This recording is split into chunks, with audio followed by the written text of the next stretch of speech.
내가 나이가 좀 젊었으면 여기 부목사로 이력서를 낼 텐데 나이가 많아서 안 받아주실 거로 생각이 되는데, 다시 한번 수원 명성교회 40주년을 기념하기 위해서 오신 여러분들과 목사님 네 분, 성도 여러분, 다시 한번 큰 절을 드릴게요. 수고하셨어요.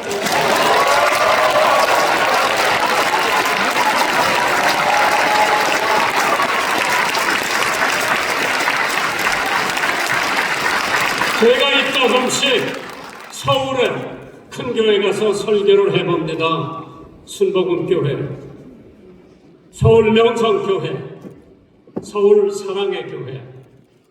내가 앞만 가서 봐도 오늘 홍주에서 오신 이 좋은 목사님이 이런 교회를 세워놔가지고 시민들한테 얼마든지 쓰라고 하는 데 대해서 다시 한번 명성교회 성도님들과 재직들과 목사님 네 분 감사합니다. 수원서 태어나서 외정대 초등학교 들어가서 5학년 때 해방이 되고 신풍학교를 졸업받고 수원 농림중고등학교에 시험 봐서 들어가가지고 4학년 올라가자마자 6.25 동란이 나가지고 학교 폭격당했고 학교 갈 데가 없어서 수원 형무소 자리에 미군 부대가 왔더라고. 초콜릿 얻어먹으러 갔다가 내 인생이 바뀐 거예요. 저는 교회 한 번도 안 나가봤어요. 그 미군이 나를 데려다가 예수 잘 믿는 중고등학교, 대학교, 부속 중고등학교 집어넣고 거기 매일 체육교를 하는데 여기서 교회 한 번도 안 가봤어요. 거기서 집 생각나고 엄마 생각나고 고향 생각나서 어느 신학생이 와서 전도해서 두말하지 않고 예수를 믿고 나는 정치하려고. 우리 육충 형님이 계셨는데 그 양반은 경기도 수원시 안영면 면석을 해서 면석이. 그런데 그 둘째 아들이 저하고 같은 반에서 공부를 하는데 저는 항상 책보 들고 걔네 집에 가서 기다렸다 학교 같이 걸어갑니다. 거기 가보니까 쌀밥에다가 청어를 구워서 사실 외간장을 쳐서 비벼 먹는데 우리 집은 쌀 한 톨도 없이 버리 껍살미를 먹고 있는데 내가 그걸 지켜보면서 저 청어 꼬랑지 한 토막하고 그 쌀밥 좀 나한테 줬으면 돼. 안 줘. 면석이가 저 정도로 잘 먹고 있으면은 나는 이 다음에 국회의원 아니면 장관 되겠다고 정치하겠다고 결심한 사람이 미국 가서 하나님이 야 너희 나라는 너 아니래도 정치할 사람 많다. 너는 신학을 공부하고 믿지 않는 너희 가족을 전도하러 가라. 그것이 내 인생을 완전히 바꿔놨죠. 딱 여기 와서 보니까 다 쓰러져가는 침례교회가 하나 있는데 그걸 맡아서 개척을 하는데 웬걸 전도해놓으면 안 보여. 길에서 만나서 왜 교회 안 나오냐 그러면 감리교 나간다고 그래요. 왜? 우리 고모가 감리교 다니기 때문에. 또 누가 전도해서 놔두면 장로교 나가고. 여기 그때 이 교회도 내가 그렇게 열심히 전도해서 침례교는 수원에서 존재가 없었어요. 그럴 줄 알았더니만 내가 미국서 장로교 목사로 안수받고 왔을 텐데 아무것도 모르고 침례교 목사가 돼가지고 왔는데 야, 안 되겠다. 내가 목회 정책을 바꿔야 되겠다. 그래서 우리 사람이 미국 여자요. 그리고 저 영어 곧잘 해요. 영어 가르쳐준다고 중고등학생들 오라고 그랬어. 그래 그때서부터 중앙교회 학생들은 바글바글 했어. 그러니까 어느 목사님이 자기 교회 학생들 다 뺏어갔다고 훔쳐갔다고 나한테 얼마나 항의를 하는지 모르는데 그때 걔들 영어 배우러 또 미국 찬송 가르치고 그때 누가 완고하니 수원중학교 3학년 재학 중에 있는 학생회장 김진표 학생이 와서 영어 배운다고 와서 예수 믿고 그 후에 중앙교회 장로가 된 거예요. 참 열심히 믿음 생활하면서 김진표 장로님이 교회 어려운 문제들은 다 많이 해결을 해주셨어요. 그때 다 중고등학생들이 중앙교회에 바글바글 했어요. 그 학생들이 나이가 먹으니까 나하고 같이 늙어가는 거라고. 그래 한때 목사님 오기 전에 수원교회에서 제일 큰 교회가 중앙침례교회였어요. 안 믿어도 괜찮아. 그런데 어디 시골서 이 목사님이 오셔서 내가 찾아볼 수 없는 큰 교회 여러 해가지고 시에서 뭐 시민들이 마음대로 쓸 수 있도록 만들어 놓으신 목사님 참 위대한 목사님이에요. 다시 한번 49년을 맞이해서 축하드리면서 성경에 보니까 40이라고 하는 숫자가 보통 중요한 숫자가 아니더라고요. 노아의 40년, 홍수와 심판, 모세의 40년, 하나님 앞에 머물며 말씀을 받았고, 이스라엘 광야 40년, 시간을 통해 연단과 훈련을 받았고, 엘리야의 40일, 지친 영혼이 회복을 받았고, 또한 예수님께서 40일 동안 금식 기도하면서 이제 사역을 시작하시는데 그 40일 50년은 희년이에요. 주블리. 그래서 자유와 모든 것을 시작하고 하나님께서 축복하셨지만은 목사님 앞으로 40년 명성교회가 명실공히 수원뿐만 아니라 한국뿐만 아니라 전 세계의 이목을 끄는 후세대를 위해서 차세대를 위해서 하는 위대한 교회가 될 것을 확실히 믿으면서 다시 한번 축하드리고 또 축하드립니다. 오늘 제 설교를 준비해 갖고 왔는데 대지가 4개예요. 그거 다 하면 여기 밤까지 있어요. 하나만 할게 하나. 이상적인 교회. 사실 이 교회가 이상적인 교회라고 그러죠. 교회는 변화된 사람들 또한 변화된 사람들이 모여서 하나님께 경배하고 찬양하며 서로 교제하는 것이 하나님의 거룩한 교회입니다. 세상에서 일주일 동안 시달릴 대로 시달리고 피곤할 대로 피곤하고 좌절된 삶을 가지고 교회에 와서 희망과 용기, 안식과 평화를 찾아서 하나님 앞에 예배 드리는데 교회 가면 어디가면 싸우고 시기하고 질투하고 헐뜯는다면 그 교회 갈 이유가 없을 겁니다. 평화, 은혜, 사랑, 교제가 이루어지는 교회, 하나님께서 이상적인 교회라고 할 겁니다. 뉴욕의 한 폭판에 교회 하나가 있습니다. 뉴욕에는 백인들은 다 이사 나가고 시내에서 유색인종들이 들어오는데 교회가 점점 텅텅 비기 시작했습니다. 그런데 뉴욕 한복판에 있는 마블 교회라고 하는 교회가 있어요.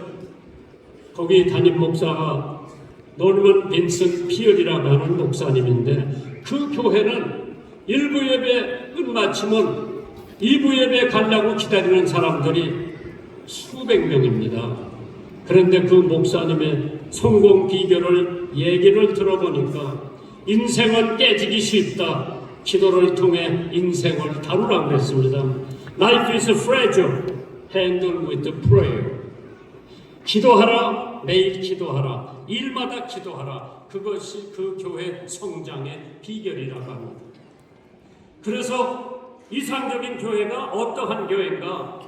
저는 생각을 해봤는데 4가지가 있는데 그냥 그 중에 한 가지만 간단히 할게요.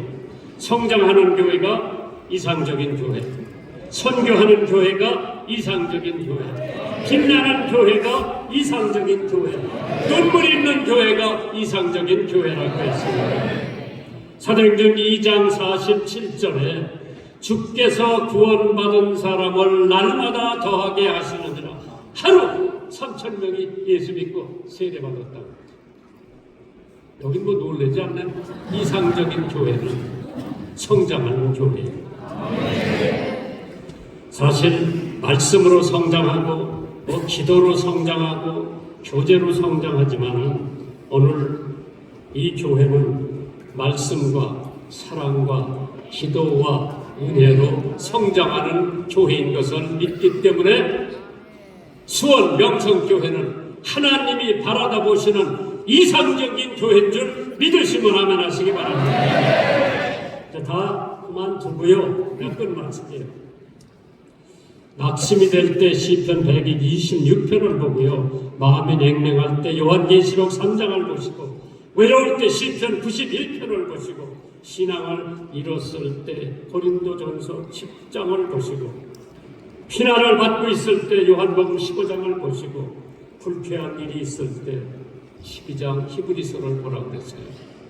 오늘 수원 명성교회가 이 정도로 성장한 것은 여러분의 기도, 여러분의 헌신, 여러분들의 헌금, 목사님들의 끊임없는 기도와 헌신이었지만은 제가 생각하기에는 한국의 선교사들이 여러 분 왔는데 그 중에 대표적인 선교사 한 사람을 지명한다면 루비 켄드릭이라는 여자 선교사가 있습니다. 이 여자가 친애의 몸으로 한국에 와서 여학교에서 영어를 가르치다 1908년 8월 15일 20세의 젊은 나이에 세상을 떠났습니다. 급성 맹장염이 걸려가지고 떠났는데 그 여자의 모이 가보면은 비석이 있어요. 서울 마포에 있는 양화진 외국인 선교사들 묘지가 있는데 거기 가서 둘러보니까 그 사람 비석이 있는데 그 비석에 영문으로 이런 게 써져 있어요. If I had 1,000 lives to give, Korea should have them all. 나에게 1000개의 생명이 주어진다 해도 그 모든 나의 생명을 하나님 앞에 다 바치겠다. 그 여자의 피문이에요. 사실 한국 온 지 1년도 채 못 돼서 급성 맹장염으로 세상을 떠납니다. 그런 선교사가 있었기에 오늘 명성교회가 있는 겁니다. 내게 1000개의 생명이 있다 하더라도 그 생명을 하나님 앞에 바치고 한국에 다 바치겠노라. 그 여자가 죽기 얼마 전에 자기 어머니 아버지한테 마지막 편지를 보냅니다. 한번 들어보세요. 이곳 조선 땅에 오기 전에 집들에 심었던 꽃들이 활짝 피어났다고 하는 소식을 들었을 때 하루 종일 집 생각만 했습니다. 욕심쟁이 동생 수시가 그 씨앗을 받아서 동네 사람들에게 나누어 주었다니 너무나 대견스럽습니다. 아버지, 어머니, 이곳 조선 땅은 참으로 아름다운 곳입니다. 모든 사람들은 하나님을 닮은 사람들 같습니다. 선한 마음과 복음에 대한 열정으로 보아 아마 몇십 년 지나면은 이곳은 예수님의 사랑이 넘치는 곳이 될 것 같습니다. 저는 복음을 듣기 위해 20년을 맨발로 걸어오는 어린아이들을 보았을 때 그들 안에 있는 하나님의 사랑 때문에 오히려 위로를 받습니다. 그러나 한편에서는 탄압과 점점 심해지고 있습니다.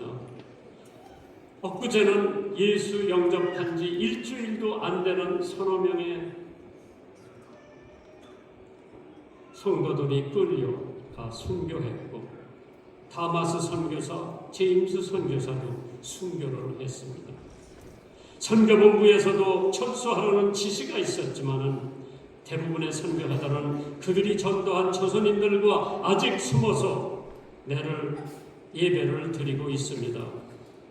그들은 모두 순교할 작정인가 봅니다. 오늘 밤은 유난히도 고향으로 돌아가고 싶습니다. 외국인을 죽이고 기독교를 증오한다는 소문 때문에 부두에서 저를 끝까지 만지셨던 어머니의 얼굴이 자꾸만 제 눈앞에 어립니다. 아버지, 어머니, 어쩌면 이 편지가 마지막일 수도 있습니다. 제가 이곳에 오기 전 뒷뜰에 심었던 하나의 씨앗으로 이제 내년이면 온 동네가 꽃으로 가득하겠지요. 그리고 또 다른 씨앗을 만들어내겠지요. 저는 이곳에서 작은 씨앗이 되기로 결심했습니다. 제가 씨앗이 되어 이 땅에 묻히게 되면 아마 하나님의 시간이 되면 조선 땅에는 많은 꽃들이 피고 그들도 여러 나라의 씨앗이 될 것입니다. 저는 이 땅에 저의 심장을 묻겠습니다. 바로 이것은 조선을 향한 저의 열정이 아닙니다. 조선을 향한 하나님의 사랑이라는 것을 알게 되었습니다. 어머니, 아버지 사랑합니다. 이러한 선교사가 있었기에 하나님께서 오늘 명성교회 같은 교회가 수원에 자리 잡고 하나님의 영광을 돌리는 교회인 줄 믿습니다.